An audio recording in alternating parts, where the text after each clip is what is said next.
Bonjour, présentation du Pixie de chez Vapfly.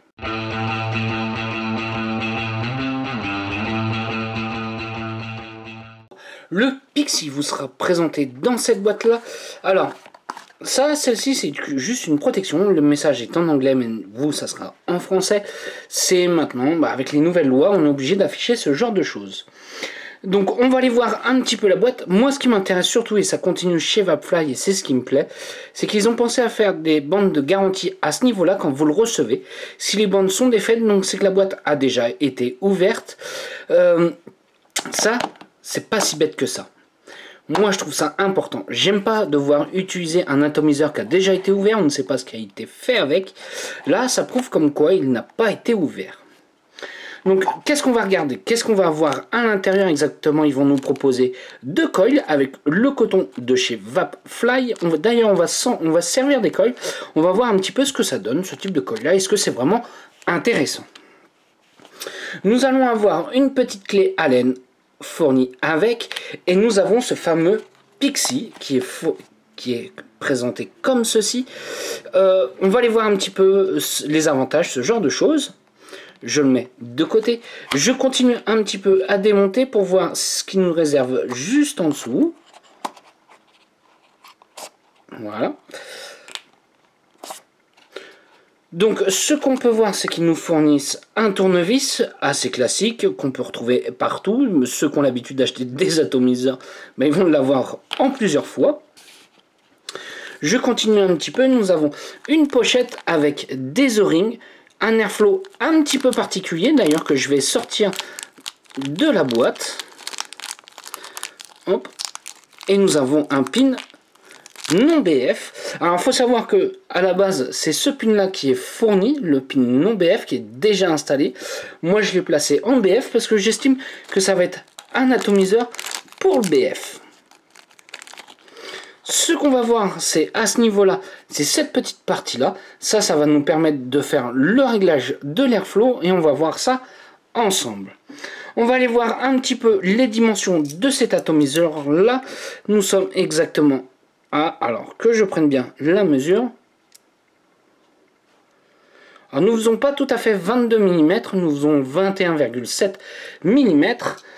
Est-ce que c'est mon pied à coulisse? Voilà, c'est mon pied à coulisse qui est mal réglé.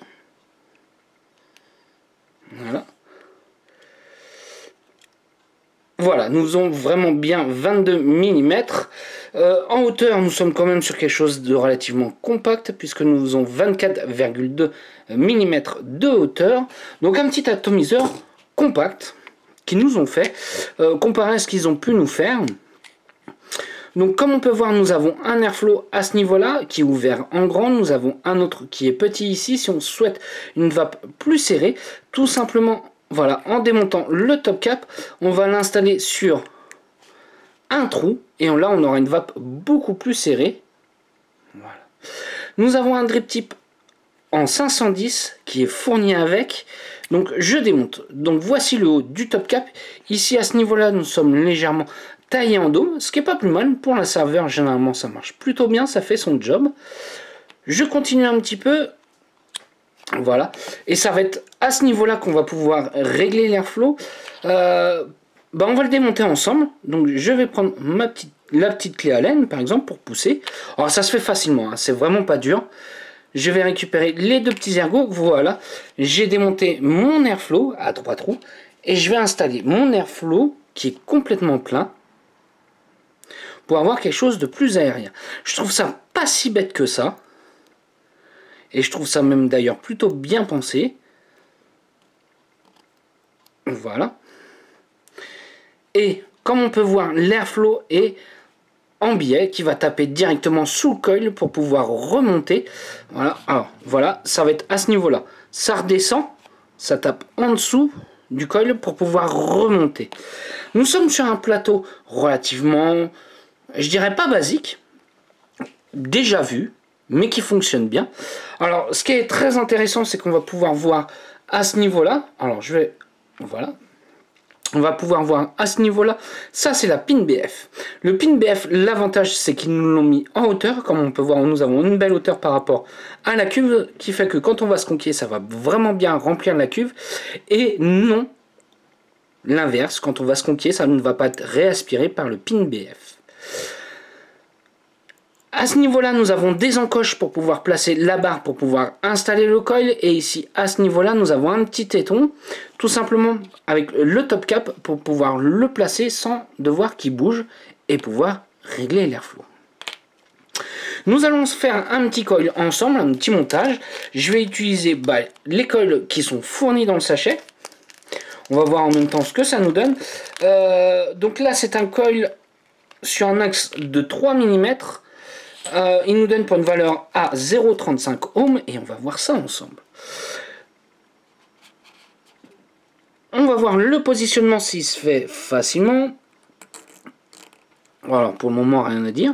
Je vais bien placer mon coil au milieu vis-à-vis du pin BF, qu'on soit vraiment à la même hauteur que le pin BF, bien au milieu. Je vais utiliser ma clé Allen et je vais resserrer l'ensemble. J'ai fait la même chose de l'autre côté. Voilà. Je vais utiliser une petite barre pour pouvoir positionner correctement le coil.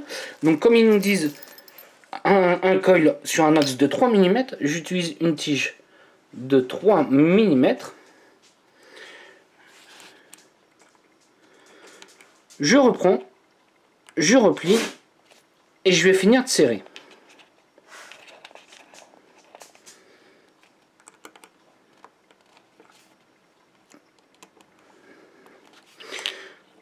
J'ai bien positionné, je vais prendre ma petite barre que je vais mettre bien comme il faut au niveau des ergots. Voilà. Il faut bien que ça tombe dans les gouttières pour être sûr qu'on soit bien positionné comme il faut. Voilà, on est bien positionné comme il faut. Je vais retirer ma barre et là on va couper l'excédent des pattes. Et c'est là où c'est plutôt pas mal. C'est que les pattes ne sont vraiment pas proches du top cap. Donc on va pouvoir hop, légèrement replier, couper, hop, ah, voilà, je vais couper et là on va pouvoir voir que l'on ne va pas toucher le top cap, même si on laisse dépasser un tout petit bout. Je fais la même chose de l'autre côté et là nous sommes coupés comme il faut.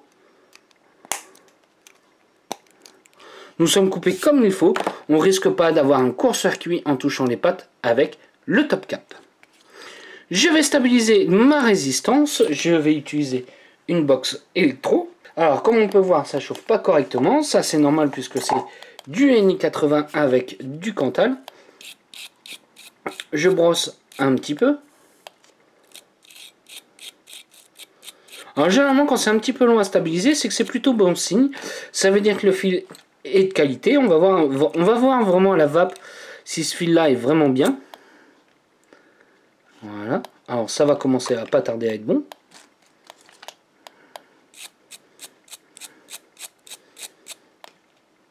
Voilà, on chauffe bien de l'intérieur vers l'extérieur.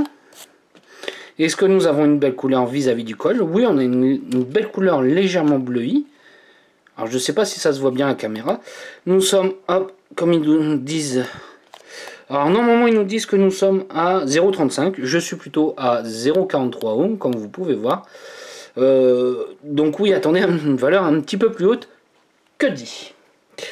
Je vais utiliser maintenant du coton, je vais utiliser le coton de chez Vapflamme. Exactement, c'est un petit coton particulier, il nous est présenté en bande déjà préfaite à installer tout simplement dans le coil. 3 mm ça va passer, 2,5 on va pouvoir passer dedans, 2 mm ça va être un petit peu juste. Je vérifie que mon coil soit pas trop chaud, donc voilà, on est passé au niveau du coil. Je vais utiliser une petite pince pour récupérer l'autre côté, voilà. J'ai positionné mon coton, on est plutôt pas trop mal. Je vais prendre mon ciseau pour couper ce qu'on a en plus. Voilà. Voilà. Alors si on le souhaite, le coton là comme ceci, on va pouvoir peut-être l'utiliser en 2 fois. Je positionne mon coton. Donc je l'ai bien descendu en bas comme vous pouvez voir. Et là moi ce que je vais regarder c'est ce coton là s'il a une bonne capillarité. Je vais tout simplement sconquer. Je ne vais pas faire exprès de mettre du juice directement sur le coton pour voir si vraiment le liquide puisse monter directement au coil.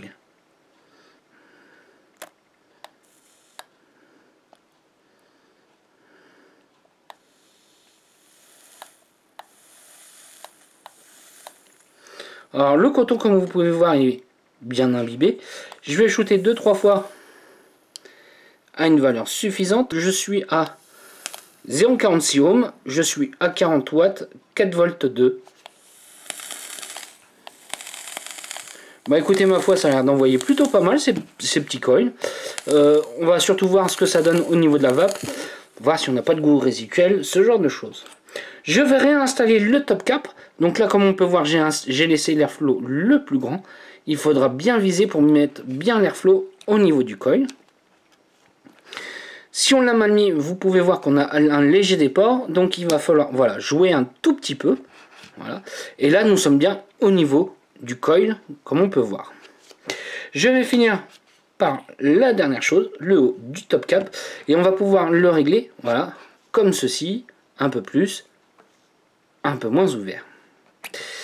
Allez, je vais couper et on va se revoir en plan large. Donc voilà, j'ai installé le Pixie chez la dernière box de chez Dot Mod. Comme vous pouvez voir, ça nous fait un ato rikiki. Oui, on est sur un petit RDA. Je pense que ce qui est intéressant, donc là j'ai vraiment l'airflow le plus grand. On va se faire une petite barre, on va voir ce que ça va donner. Je suis à 50 watts, on va voir s'il accepte les 50 watts avec ce fuset là.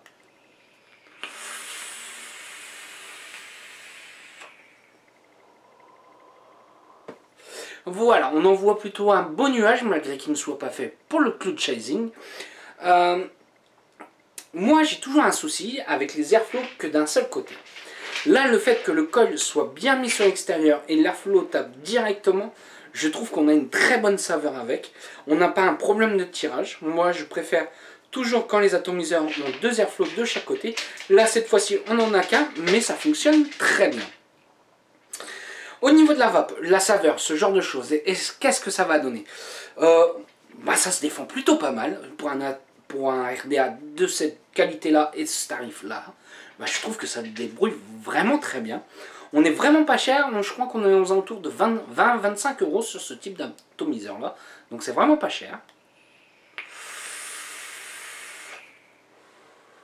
Donc comme je vous disais, vous attendez pas un airflow de malade. On est sur un petit RDA saveur, plutôt bien conçu, plutôt bien fini. Pareil au niveau des joints Davis, je n'ai rien à dire, ça me fonctionne très bien. Et puis, il a une jolie petite bouille, moi je trouve qu'il rend vraiment très bien. Est-ce que je le conseillerais? Oui, je le conseillerais pour des petits budgets. Ouais, voilà, pour un petit budget, qui a envie de se faire plaisir avec un petit RDA saveur, avec un tirage un petit peu serré. Pour rappeler un petit peu le tirage, on va être un tout petit peu moins que la Dali, mais presque. Voilà, pour donner un petit peu une idée. On peut avoir un tirage beaucoup plus serré si on le souhaite. On va pouvoir même aller jusqu'au MTL, avec la deuxième pièce et juste le top cap avec le trou percé. Juste le tout petit trou en tournant, voilà, on va pouvoir aller sur un MTL. Voilà, petit budget, pas cher, qui fonctionne bien, avec une bonne petite saveur, bonne restitution de saveur. Alors, moi, j'attends pas la même chose qu'un RDA que je vais acheter entre 100 et 120 €. J'attends pas du tout à avoir la même chose. Je m'attends pas à avoir quelque chose d'aussi bien. Je ne dirais pas qu'on va jusque là, mais ça se défend vraiment très bien. Je vais essayer de vous présenter de plus en plus ce type de matériel là, des petits budgets qui pas cher mais qui fonctionnent bien, puisqu'il faut s'adapter à tout le monde. Et je pense que celui-ci peut ravir plusieurs personnes. Où est-ce que vous allez pouvoir le trouver? Vous pourrez le trouver dans les shops. Pour le moment, c'est pas encore très connu. Il vient juste de sortir en Chine. Donc le temps que ça arrive chez nous, qu'il y ait quelques commandes qui se passent en shop. Donc voilà. Sur ce, si vous avez des questions, j'y répondrai avec un grand plaisir et je vais vous souhaiter une bonne journée, une bonne soirée ou un bon week-end. Salut à tous!